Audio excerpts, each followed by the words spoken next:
Hello दोस्तों, this is Mukesh.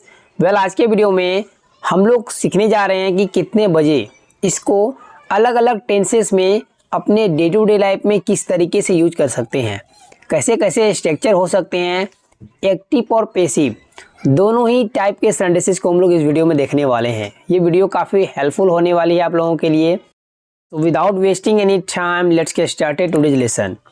तो सबसे पहले बात करते हैं प्रेजेंट इंडेफिनिट टेंस की, जहाँ पर हम लोग यूज करेंगे कितने बजे। WH फैमिली का ये सेंटेंस है। सबसे पहले राइट करेंगे एट व्हाट टाइम।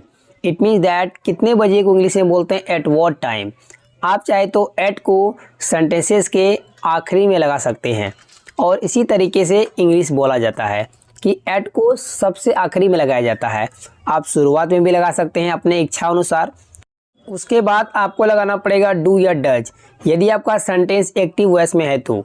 उसके बाद सब्जेक्ट, नेक्स्ट वर्ब का फर्स्ट फॉर्म और लास्ट में अदर वर्ड्स, और लिखते समय क्वेश्चन मार्क। यदि आप सेंटेंस पैसिव में बोलना चाहते हैं, सबसे पहले होगा एट व्हाट टाइम, उसके बाद EGMR, नेक्स्ट जिसके बारे में हम बात कर रहे हैं उसको लगाइए ऑब्जेक्ट। पैसिव वॉइस में ऑब्जेक्ट आता है, उसके बाद वर्ब का थर्ड फॉर्म और लास्ट में अदर वर्ड्स। इन दोनों स्ट्रक्चर को और भी अच्छे से समझने के लिए कुछ एग्जांपल्स देखिए।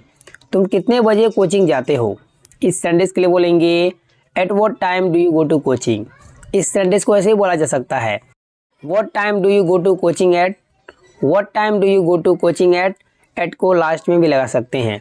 यहाँ पर सब्जेक्ट खुद वो काम करता है। जब सब्जेक्ट खुद काम करता है तो वो एक्टिव वॉइस होता है, और जब कोई काम किसी के द्वारा होता है तो वहाँ पर हम लोग पैसिव वॉइस का फॉर्मूला यूज करते हैं। एक सेंटेंस देखिए, कितने बजे वहाँ अंग्रेजी सिखाई जाती है। तो अंग्रेजी सिखाने वाला कोई और, तो ये पैसिव वॉइस का सेंटेंस है। जनरली प्रेजेंट इंडेफिनिट टेंस में जाता है, जाती है, जाते हैं सेंटेंस एंड होगा, वहाँ पर गो नहीं लगाएंगे। ये पहचान है पैसिव वॉइस की।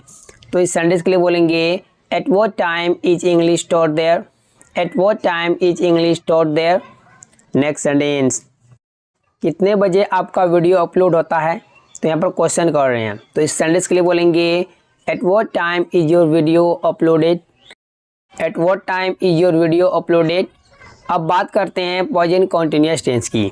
सबसे पहले एट व्हाट टाइम, उसके बाद EGMR, और उसके बाद लगाएंगे सब्जेक्ट। सब्जेक्ट के बाद वर्ब का ING फॉर्म, लास्ट में अदर वर्ड्स। यदि आपका पैसिव में रहेगा तो सबसे पहले एट व्हाट टाइम, उसके बाद EGMR, उसके बाद ऑब्जेक्ट, ऑब्जेक्ट के बाद बीइंग प्लस वर्ब का थर्ड फॉर्म और लास्ट में अदर वर्ड्स।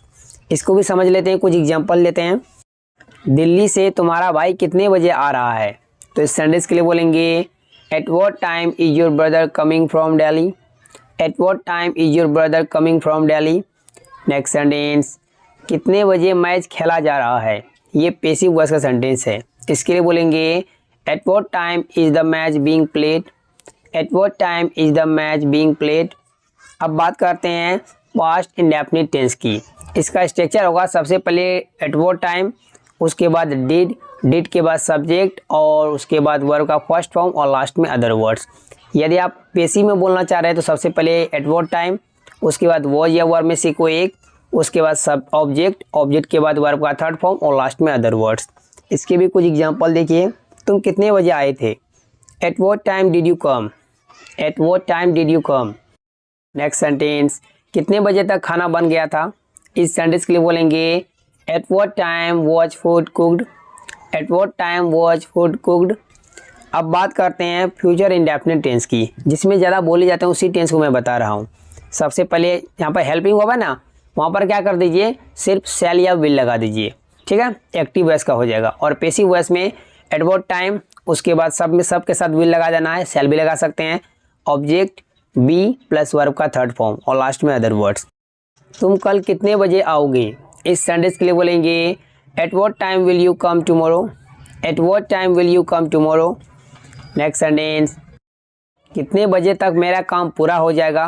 पैसिव वॉइस का सेंटेंस है, किसी और के द्वारा मेरा काम पूरा होगा। तो इस सेंटेंस के लिए बोलेंगे at what time will my work be done, at what time will my work be done. Hey guys, मैंने यहाँ पर एक सेंटेंसेस लिया। आज के वीडियो में अलग-अलग हम लोग सीखने वाले हैं द मोमेंट, सारा सेंटेंसेस लीजिए, इसका उसको यूज प्रैक्टिस कीजिए और किस तरीके के सेंस में करते हैं। So without wasting any time let's get started today comment box में if you make any mistake then I structure को देख लेते हैं। Guys, how did you find my video? पहले हम लोग बात करते हैं इसके मीनिंग की। The moment, to share this video. इसका मतलब होता है जैसे ही। जब भी आपको हिंदी बोलना हो जैसे ही, तो वहां पर आप लगाइएगा द मोमेंट। अब इसके स्ट्रक्चर को देख लेते हैं। सबसे पहले आपको लगाना पड़ेगा द मोमेंट, और द मोमेंट को लगाने के बाद हम लोग सेंटेंस ट्रांसलेट करेंगे। सेंटेंस या तो पास्ट इंडेफिनिट टेंस में होगा या नहीं तो प्रेजेंट इंडेफिनिट टेंस में होगा। अगर सेंटेंस फ्यूचर इंडेफिनिट टेंस में हो भी तो भी उसको आपको प्रेजेंट इंडेफिनिट टेंस में ही बनाना है, आपको सेंटेंस से ज़्यादा क्लियर होगा। उसके बाद लगाना एक छोटा सा कमा, और कमा लिखने के बाद और एक सेंटेंस फिर से। इसको बेटर तरीके से समझते हैं, उसके लिए लेते हैं कुछ एग्जांपल्स। तो आज का पहला सेंटेंस है, जैसे ही वो आई मैं चले गया। जैसे ही वो आई मैं चले गया। तो इस सेंटेंस के लिए बोलेंगे the moment she came I went.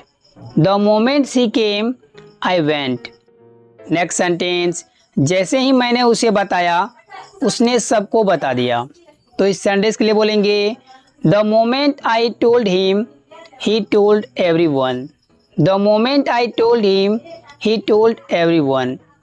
Next sentence, जैसे ही मैं ऑफिस पहुंचा बारिश होने लगी। तो इस सेंटेंस के लिए बोलेंगे the moment I reach the office it started raining. The moment I reach the office it started raining, या the moment I reach the office it began to rain. Next sentence, जैसे ही उसने मुझे बुलाया मैं उसके पास चले गया। तो इस सेंटेंस के लिए बोलेंगे the moment she called I rode to हर।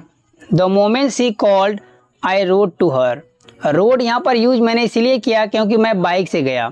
अगर पैदल जाता तो वॉक्ड, अगर ऐसे जाना हो तो वेंट भी लगा सकते हैं, लेकिन मॉडर्न में जो चीज़ से जाते हैं वो वर्ब ज़्यादा बेटर लगता है। नेक्स्ट सेंटेंस, जैसे ही मैंने दरवाज़ा खोला चोर भाग गया।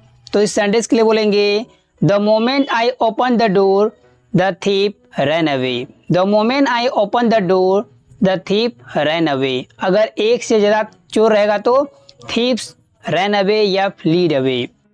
जैसे ही मैं तुम्हें फ़ोन करूँगा आ जाना। तो इस सेंटेंस के लिए बोलेंगे do come the moment I will call you.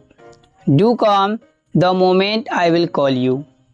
यहाँ पर मैंने डू कम इसलिए बोला क्योंकि ज़रूर आना का सेंस है। नेक्स्ट सेंटेंस, जैसे ही सर आएंगे मैं उसे सब कुछ बता दूंगा। तो इस सेंटेंस के लिए बोलेंगे the moment sir comes I tell him everything. The moment sir comes I tell him everything.